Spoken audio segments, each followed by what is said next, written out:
Hello friends, welcome to my new video.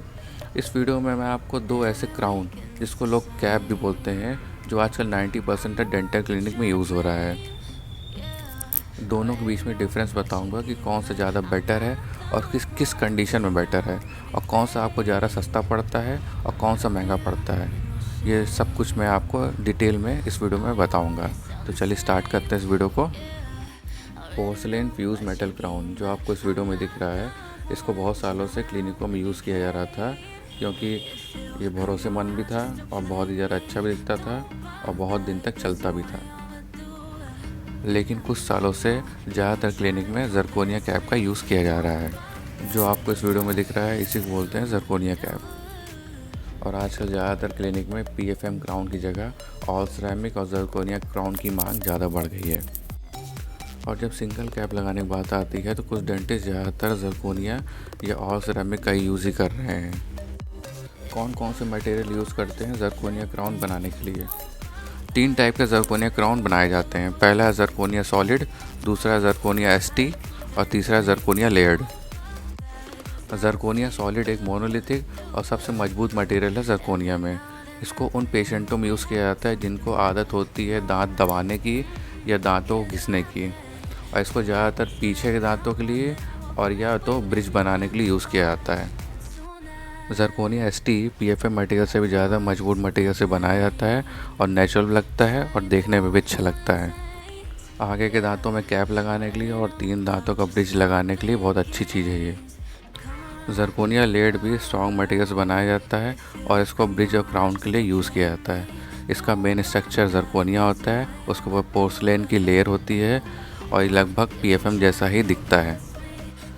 इस time video में मैं आपको जो दिखा रहा हूँ ये जरकोनिया क्राउन है, और आप देख के समझ सकते हैं कि PFM क्राउन कितना डिफरेंट है, क्योंकि PFM क्राउन के पीछे मेटल का सरफेस होता है और ये जरकोनिया क्राउन बस एक चीज़ का बना होता है। कौन से मटेरियल यूज़ किए जाते हैं PFM क्राउन बनाने में? ज़्यादातर 3 डिफरेंट टाइप के डेंटल अलॉय यूज़ किए जाते हैं PFM क्राउन बनाने में। पहला है नॉन प्रीसियस, दूसरा है सेमी प्रीसियस और तीसरा है हाई नोबल।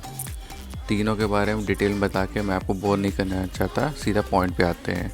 इस टाइम जो आप मेरे हाथों में देख पा रहे हैं ये PFM क्राउन है, क्योंकि इसके ऊपर पोर्सलेन की कोटिंग है और नीचे ब्लैक कलर का जो सरफेस है वो मेटल है।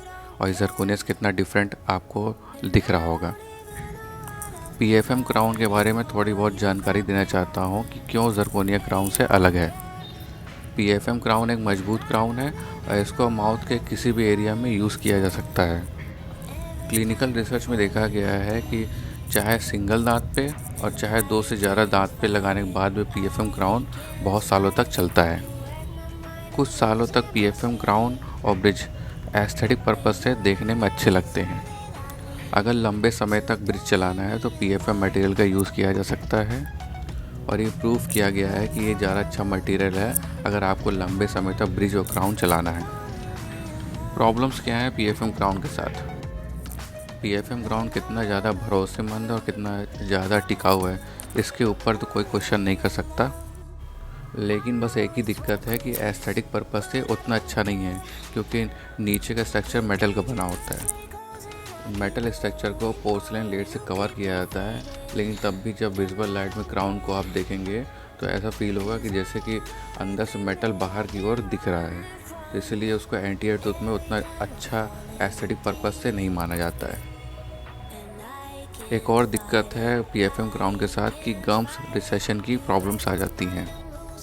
कुछ टाइम बाद जो PFM क्राउन के ऊपर जो गम्स होते हैं वो PFM क्राउन से दूर जाने लगते हैं, जिसके वजह से जो PFM क्राउन का मेटल का मार्जिन होता है वो दिखने लगता है। मार्जिन दिखने की वजह से गम्स और PFM क्राउन के बीच में ग्रे कलर की लाइन दिखती है, जो कि देखने में अच्छी नहीं लगती। इसलिए इसको आगे के दांतों के लिए यूज़ बहुत कम किया जाता है। PFM क्राउन के ऊपर जो दांतों की कलर की पोर्सलेन की लेयर लगाई जाती है वो बहुत ही ज़्यादा वीक होती है और कुछ टाइम बाद वो निकल जाती है, जस्ट उसके क्राउन के ऊपर वाले दांत के घिसने की वजह से। ये प्रॉब्लम उन पेशेंटों के साथ ज़्यादा हो सकती है जिनको दांत घिसने की आदत है। अब जानिए कुछ अच्छी चीज़ जरकोनिया क्राउन के बारे में कि क्यों PFM क्राउन से कुछ चीज़ों में अच्छा है। जरकोनिया क्राउन का मटेरियल बहुत ही मजबूत होता है और बहुत ही ज़्यादा बायो कंपैटिबल होने की वजह से उन पेशेंटों को एलर्जी नहीं होती जिन पेशेंटों को पीएफएम क्राउन से एलर्जी होती है।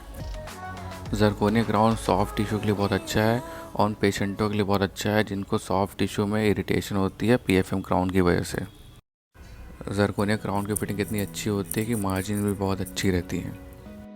जहाँ पर कॉस्मेटिक की बात आती है, फॉर एग्ज़ाम्पल जैसे कि आगे के दांतों पे क्राउन लगाना है, तो उन जगहों पे ज़रकोनिया क्राउन बहुत ही बेटर ऑप्शन है और बहुत ही ज़्यादा मजबूत भी रहता है और बहुत ही ज़्यादा टिकाऊ भी रहता है। और ये रेजिस्टेंट है हॉट एंड कोल्ड से, जिसके वजह से हाइपर सेंसिटिविटी की प्रॉब्लम भी कम करता है। क्राउन जिसको कैप बोलते हैं, उसको लगाने के लिए पहले दांतों की कटिंग की जाती है और ज़रकोनिया क्राउन में दांत कटिंग कम की जाती है, जिसके वजह से ज़्यादा दांतों का स्ट्रक्चर बचा रहता है और ज़्यादा मजबूत भी रहता है। ज़रकोनिया उन लोगों के लिए भी अच्छा है जिन लोगों को दांत घिसने की आदत होती है, क्योंकि एक चीज़ का बना होता है तो मेटल जैसी कोई चीज़ एक्सपोज होने का कोई चांस नहीं रहता है और कोई गम रिसेशन होने का कोई चांस नहीं, क्योंकि मेटल का नहीं बना रहता है और इसको इम्प्लांट में भी यूज़ किया जा सकता है और पोस्ट एंड कोर में भी। अगर कंपैरिजन करें तो मॉडर्न ज़रकोनिया आज के ज़माने के हिसाब से बहुत अच्छा है और इसको आगे और पीछे दोनों दांतों के लिए यूज़ किया जा सकता है। और जहाँ पे एस्थेटिक कंसर्न हो, जहाँ पे अच्छा दिखना है, तो वहाँ के लिए ज़रूर ज़रकोनिया का यूज़ करें। बहुत से पेशेंटों का क्वेश्चन होता है कि कौन सा कैप सस्ता है और कौन सा कैप महंगा है, तो अपने दोस्तों को मैं बताना चाहूँगा कि पीएफएम क्राउन हमेशा ज़रकोनिया क्राउन से सस्ता पड़ेगा। सो फ्रेंड्स, कैसा लगा मेरा वीडियो मुझे कमेंट सेक्शन में जो बताइएगा and please like and subscribe my YouTube channel, जिससे कि और बहुत सारे नए वीडियोस लाता रहूँ। Till then, bye bye.